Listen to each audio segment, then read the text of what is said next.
Hello everyone, welcome back to our channel. स्वागत है आप सबका हमारे अपने चैनल 24/7 CA जोन में। आई होप आप सभी लोग अच्छे होंगे और अच्छे से अपनी तैयारी कर रहे होंगे। तो आज का सेशन आपका कॉमर्स का होगा, जिसमें मैंने इंपॉर्टेंट क्वेश्चंस लिए हैं कॉमर्स के, जितने भी आपके हैं। तो सेशन मिस ना करेगा स्टार्टिंग टू एंड। तो आपके लिए सेशन बहुत इंपॉर्टेंट है।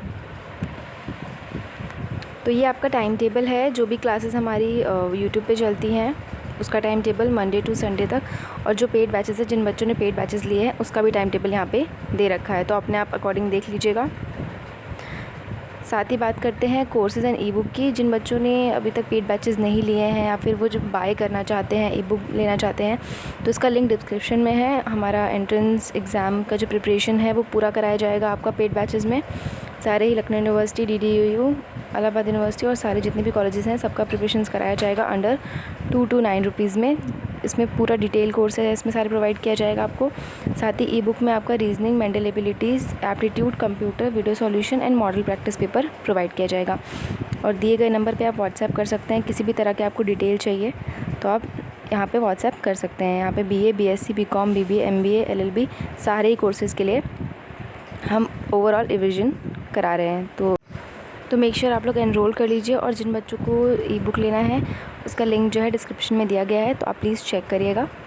तो शुरू करते हैं आज का सेशन।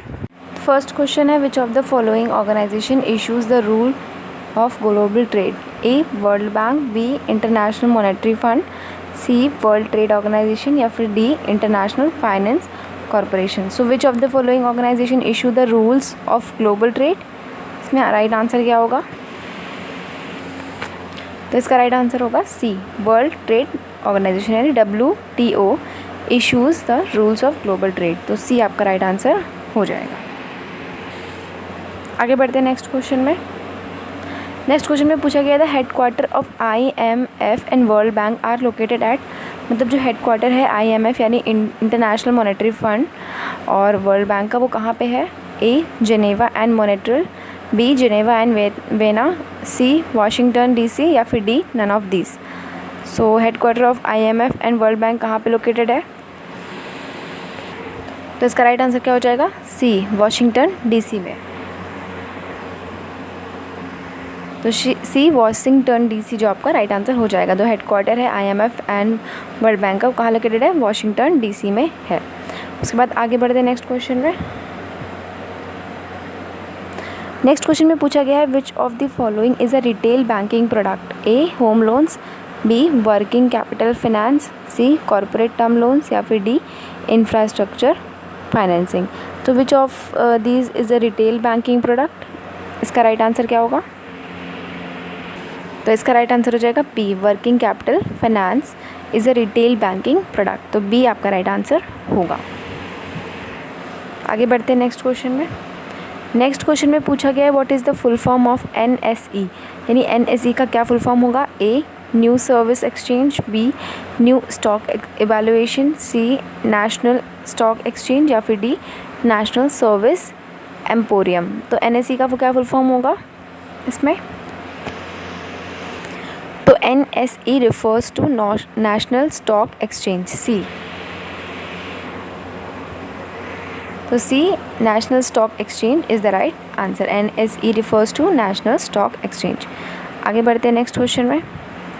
नेक्स्ट क्वेश्चन में पूछा गया है, capital market is not regulated by A security exchange board of India यानी SEBI, B reserve bank of India यानी RBI, C डिपॉजिटर एक्ट्स या फिर D companies act. So capital market is not regulated by which of this?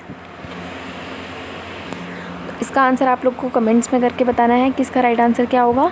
तो इसका क्या answer होगा आप सभी को कमेंट सेक्शन में करके बताना है। तो ये आप लोग सब लोग कमेंट ज़रूर करिएगा, इसका राइट आंसर क्या होगा? Capital market is not regulated by which of this following. आगे बढ़ते हैं नेक्स्ट क्वेश्चन में। नेक्स्ट क्वेश्चन में पूछा गया है, when a right to purchase securities is given it is known as A call option, B put option, C call and put option या फिर D all of the above. So when a right to purchase securities given, उसे क्या कहेंगे हम? इसका right answer क्या होगा? इसका राइट आंसर होगा A call option, call option कहेंगे। A आपका राइट आंसर हो जाएगा। आगे बढ़ते हैं नेक्स्ट क्वेश्चन में। नेक्स्ट क्वेश्चन में पूछा गया है treasury bills period is generally of A 91 days, B 182 days, C 364 days या फिर D all of the above. यानी ट्रेजरी बिल का जो पीरियड होता है वो कितने दिन का होता है?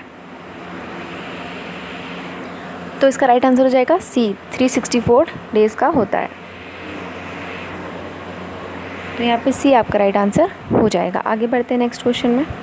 नेक्स्ट क्वेश्चन में पूछा गया है which of these are fixed income security, A bonds, B treasury bills, C guaranteed investment certificate या फिर डी ऑल ऑफ दीज। तो which of these are fixed income security इसमें से कौन होगी? तो इसका राइट आंसर क्या होगा? तो इसका राइट आंसर होगा डी ऑल ऑफ दीज। तो all of these are your fixed income securities. तो ये सारे आपकी करेक्ट आंसर हो जाएंगे। आगे बढ़ते हैं नेक्स्ट क्वेश्चन में। नेक्स्ट क्वेश्चन में पूछा गया है short term funds are dealt in A capital market, B money market, C commodity market या फिर D none of this. So short term funds are dealt in which of this market? तो इसका right answer हो जाएगा B money market. तो short term funds are dealt in money market. तो B आपका right answer हो जाएगा। उसके बाद आगे बढ़ते हैं नेक्स्ट क्वेश्चन में। नेक्स्ट क्वेश्चन में पूछा गया है the certificate of deposit shall be issued for a minimum maturity period of A 6 days, B 7 days, C 8 days या फिर डी 15 डेज। तो certificate of deposit shall be issued for a minimum maturity period is of कितने दिन का होगा?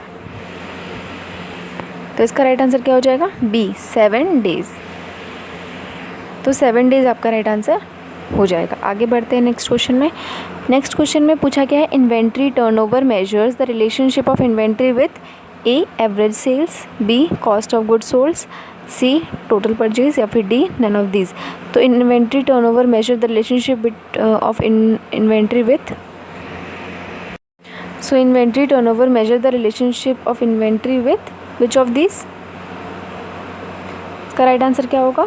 B cost of goods sold. तो इसमें right answer क्या हो जाएगा? बी आपका राइट आंसर हो जाएगा। आगे बढ़ते हैं नेक्स्ट क्वेश्चन में। नेक्स्ट क्वेश्चन में पूछा गया है a financial statement that shows both rupees and percentage is in the report is A a balance sheet, B a common size statement, C proportional financial statement या फिर D relative statement of equity. So financial statement that shows both rupees and percentage in the report is known as, क्या होगा वो? तो it is known as relative statement of equity, D. तो यहाँ पे D आपका राइट आंसर हो जाएगा। Relative statement of equity is the right answer. Next question पर आते हैं। नेक्स्ट क्वेश्चन में पूछा गया विच of the following is an example of non cash, so which of the following is an example of non-cash expenses? A depreciation, B wages and salaries, C rent for the premises या फिर D none of these। तो इसमें non cash example क्या होगा non cash expenses का? Depreciation, A depreciation is the right answer. तो depreciation जो है नॉन कैश एक्सपेंसेस का एग्जाम्पल हो जाएगा। तो A is the right answer. तो आज के सेशन में बस इतना ही। आई होप आप लोग को सेशन अच्छा लगा होगा। तो do like share and subscribe. और आपके जितने भी नोन में हैं जिन्होंने बैच नहीं ज्वाइन किया है वो बैच ज्वाइन कर सकते हैं। आप हमारा ई बुक भी ले सकते हैं, उसका लिंक जो है डिस्क्रिप्शन में दिया गया है। और कोई भी आपको डाउट है तो आप दिए गए नंबर पर है व्हाट्सएप कर सकते हैं। इसी तरह अपनी तैयारी करते रहिए। All the very best and thank you so much. That's all for today's session. Okay bye guys, take care.